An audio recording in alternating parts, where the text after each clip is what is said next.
ભાઈ આજનો વિડીયો તો આપણો યુટ્યુબ દ્વારા ડિલીટ કરવામાં આવ્યો છે ડે 114નો વિડીયો.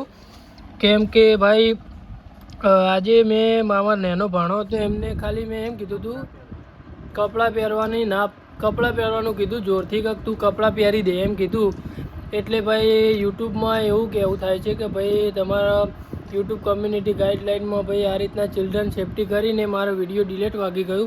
ભાઈ પહેલાં પણ ભાણો નેનો હતો એને માથામાં નેની પોટલી એ રીતના રમતમાં મેં વિડીયોમાં લઈ લીધું હતું. એ પણ ચિલ્ડ્રન સેફ્ટી કરી અને કમ્યુનિટી ગાઈડલાઇન પ્રમાણે ડિલીટ કરવામાં આવ્યું વિડીયો. એટલે ભાઈ યુટ્યુબની એલ્ગોરિધમ ભાઈ કઈ રીતના કામ કરે ભાઈ મને તો કંઈ ખબર જ નહીં પડતી. એટલે ખબર પડે એટલે કે આપણે ઘણું ખરું એવું ધ્યાન રાખીએ પણ આટલી બાબતમાં પણ આપણું વિડીયો ડિલીટ થઈ જશે એ ખબર નથી આપણને. તો ચાલો બાય બાય. વિડીયો ફરીથી રીપોસ્ટ થશે થોડું એડિટ કરીને તો હું કરી દઈશ, તમે જોઈ નાખજો. તો ચાલો, થેન્ક યુ સો મચ.